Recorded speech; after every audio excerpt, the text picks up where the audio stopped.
A gente fala agora do Concurso Público Nacional Unificado, que oferece 6.600 vagas para 21 órgãos federais. E olha, já tem mais de 1.300.000 inscritos. Embora a maioria das vagas seja para cargos em Brasília, há postos espalhados também pelos estados.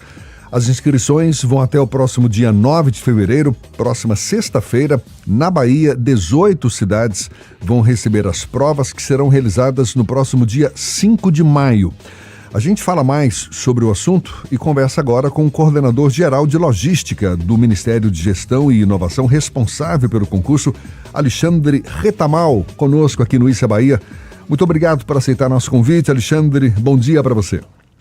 Bom dia a todos os ouvintes, bom dia aí, Jefferson, estamos aqui à disposição de vocês. Pois é, falei aqui quase 1,5 milhão já de inscritos. Como é que o Ministério de Gestão e Inovação está lidando com a logística, com a organização para um concurso de uma magnitude tanto, né? Provavelmente nós vamos ter o maior concurso da história do Brasil, né? Um número significativo de candidatos e a gente tem a experiência do Enem, que já é aplicado há 25 anos, e o que nós estamos fazendo é trazendo a experiência do Enem, adaptando a experiência do Enem para realizar esse concurso, garantindo segurança, garantindo isonomia, para que os candidatos possam chegar e fazer o melhor. Você está citando aí a segurança da aplicação, ou seja, bem similar à do Enem, mas que medidas específicas, Alexandre, estão sendo tomadas, por exemplo, para garantir a integridade, a lisura do concurso? Bom, nós estamos trabalhando com todas as forças de segurança, a ABIN, a Polícia Federal, a Polícia Rodoviária Federal, de modo a garantir tanto a escolta quanto a inteligência para evitar que quadrilhas atuem durante a distribuição das provas, durante a elaboração das provas e principalmente nos dias de aplicação. Além disso, nós estamos estabelecendo convênios com todas as secretarias estaduais de segurança pública, da mesma forma que acontece no Enem, para garantir que os locais de prova tenham segurança e também as escoltas nos municípios, do que a gente chama de última milha, né, que é o deslocamento das provas no dia da aplicação até as coordenações de aplicação. E também vamos ter detector de metal, detector de ponto eletrônico, os fiscais atuando durante a aplicação. A gente vai usar a Rede Nacional de Certificadores, que é uma rede de servidores públicos e de servidores da área da educação, das secretarias de segurança de educação dos estados, que atuam localmente em cada coordenação de aplicação, fiscalizando a atuação da própria banca aplicadora, que é a Fundação Sesgran Rio. Então, a nossa perspectiva é ter aí um quadro de cerca de 10% do quantitativo de inscritos atuando no dia para que a aplicação seja bem sucedida. Então, a gente está trabalhando aí com uma perspectiva de 3 milhões de inscritos. Então, provavelmente, a gente vai ter 300 mil servidores e pessoas contratadas pela Fundação Sesgran Rio, atuando no dia da prova e nos dias anteriores e logo depois na logística reversa, durante a correção, para que a prova seja um sucesso. Sobre as inscrições, Alexandre, qual a orientação para os candidatos? Como é que as taxas de inscrição são destinadas? E existe algum apoio também para candidatos que possam enfrentar alguma dificuldade financeira? Bom, a primeira semana de inscrições, ela foi toda aberta também, além para os candidatos que pagam as taxas de inscrições, mas também para os candidatos que quisessem pedir isenção. Essa semana aconteceu, nós tivemos praticamente quase 600 mil isenções já garantidas, e houve algumas pessoas cujas os pedidos de isenção foram indeferidos, mas também houve um prazo de recurso. Esses recursos foram apresentados, agora estão sendo avaliados, a gente vai ter os dados finais de isenções em breve, mas a gente está trabalhando aí com cerca de 600 mil pessoas que já tiveram isenção. Além disso, a gente fez uma taxa de inscrição de R$ 60 para os cargos de nível médio e R$ 90 para os cargos de nível superior, que é um valor bastante razoável, diante, inclusive, de outros concursos que estão sendo realizados atualmente, com valores, inclusive, o dobro, né, para cargos de nível superior. Então, a gente está fazendo tudo que é possível para democratizar o acesso. A ideia de aplicar a prova também em 220 cidades, em todas as regiões do Brasil, todos os estados, para garantir que os candidatos possam fazer a prova se deslocando no máximo 100 quilômetros. Então, a gente está dando condições para os candidatos poderem participar da prova, poderem se inscrever e ter mais tempo também para estudar. E, além disso, assim, você perguntou das inscrições, agora a gente está na fase em que os candidatos, duas coisas importantes. Quem já fez a inscrição e ainda não pagou, é importante que pague, porque a inscrição só vai estar confirmada no ato do pagamento. Então, quando a pessoa conclui a inscrição, é gerada uma GRU, que é uma guia de recolhimento da União. Essa GRU tem que ser paga, ela pode ser paga por Pix, o Pix, que é o QR Code da própria GRU, ou pelo código de barras, pela numeração lá gerada. E é importante, no ato da inscrição, quando a pessoa vai fazer a inscrição, quem ainda não se inscreveu, estudar os editais, porque são 8 editais, a gente tem, na verdade, 8 concursos simultâneos. Então, a pessoa escolher qual é o bloco de aplicação, porque cada um dos editais é destinado a um bloco de aplicação. Estudando esse edital, é importante a pessoa conhecer quais são os cargos que compõem aquele bloco, escolher a sua ordem de preferência. Então, o interessante que nós estamos recomendando é, antes de fazer a inscrição, estudar o edital e já chegar com essa definição, qual é o bloco, quais são os cargos que ele vai escolher, a ordem de preferências, para ele ter mais facilidade na hora das inscrições. Alexandre, Ernesto Marques está acompanhando o nosso papo e quer fazer uma pergunta para você também. Bom dia, Ernesto.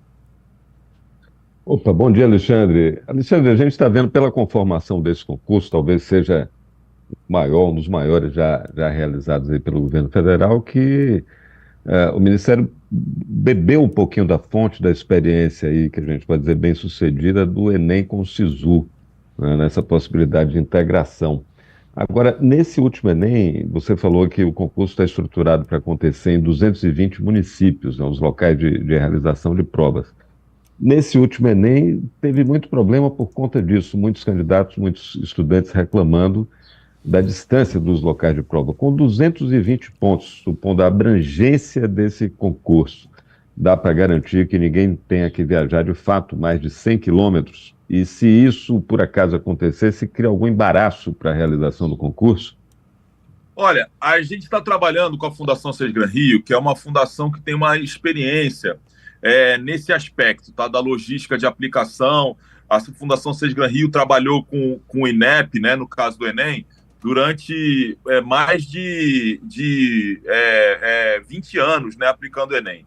E essa é uma determinação que está, inclusive, no nosso contrato, para que a distribuição das provas aconteça, dos locais de aplicação, aconteça atendendo essa necessidade de que os candidatos se desloquem no máximo 100 quilômetros, a não ser no Amazonas, onde a gente tem situações de distâncias geográficas. A gente está aplicando, Ernesto, para que 95% da população se desloque até 100 quilômetros, tá? Da população brasileira. Mas tem situações, por exemplo, no Amazonas, onde as distâncias são muito grandes. Então, pode ser que no Amazonas alguns candidatos precisem se deslocar mais do que isso. Mas é por isso que nós estamos aplicando em localidades do Amazonas, como São Gabriel da Cachoeira, Tabatinga, que são locais de fronteira muito distantes, né? Inclusive para facilitar a participação de população indígena. Aí na Bahia nós temos a aplicação em 18 cidades e acreditamos que com essas 18 cidades a gente vai conseguir sim receber os candidatos com deslocamentos que não passem de 100 quilômetros, tá? E são 220 cidades, mas os locais de prova, imagino, seja um número muito maior, né? Sim, nós vamos ter aí, provavelmente mais de 5 mil locais de aplicação, distribuídos nessas 220 cidades. Porque o Enem ele é aplicado em 1.750 cidades, aproximadamente.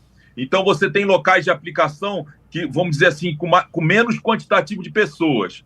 A gente vai ter locais de aplicação com muita quantidade de pessoas, né? Cidades onde o quantitativo de pessoas pode, inclusive, superar o número de participantes do Enem, porque as cidades vão ficar, entre aspas, né, mais inchadas em quantitativo de participantes. mas a gente está trabalhando para usar as zonas metropolitanas de cidades como, por exemplo, Salvador, né? De forma a garantir que os participantes tenham conforto e possam chegar lá para fazer o seu melhor. Alexandre, para a gente encerrar, e levando em conta que o início da convocação para posse previsto para 5 de agosto, quais serão os próximos passos para os candidatos aprovados após a divulgação dos resultados finais? Bem, depois que os resultados finais forem divulgados, primeiro está previsto para 3 de junho, né, a divulgação dos resultados das provas objetivas e a divulgação dos resultados preliminares das provas dissertativas, e no caso do ensino médio, da redação. Após essa fase, tem uma fase recursal também das provas discursivas, mas começa uma fase, né, que a gente chama de bioidentificação social, onde os candidatos, por exemplo, que se candidataram a cotas, demonstram, né, a sua real condição de serem selecionados por meio de cotas, né? Então isso é uma fase de identificação em que eles passam por bancas, né, onde eles são identificados. Depois também, quando os resultados finais serem divulgados, tem uma fase tem uma fase de prova de títulos para os candidatos, para os cargos que têm provas de títulos. Tem muitos cargos que têm provas de títulos, e isso vai acrescentar também um quantitativo de pontos para essas áreas. E tem cargos que automaticamente, em 5 de agosto, eles já podem ser chamados para tomar posse, e outros que têm curso de formação. Para os cargos de curso de formação, ainda tem essa terceira fase, que é de curso de formação, mas isso já fica a cargo de cada órgão. Tá? O que está dentro do Concurso Público Nacional Unificado são as fases das provas objetivas e dissertativas, a fase de prova de títulos e a fase de bioidentificação social. Depois, o curso de formação, eles já vão ser convocados pelos próprios órgãos, e os órgãos, então, oferecem o curso de formação. Tá certo. Alexandre Retamal, que é coordenador-geral de logística do Ministério de Gestão e Inovação, responsável aí pelo concurso Público Nacional Unificado. Inscrições até o dia 9 de fevereiro, próxima sexta-feira. Aqui na Bahia são 18 cidades que vão receber as provas marcadas para o próximo dia 5 de maio. Muito obrigado, Alexandre, boa sorte para você. Muito obrigado, boa sorte aos candidatos, bom dia aí. E eu sei que hoje é um dia de comemoração aí na Bahia, né, em homenagem a Iemanjá. Felicidades a todos. Muito obrigado, um abraço, bom dia para você. 8h48 agora. Você está ouvindo Isso é Bahia.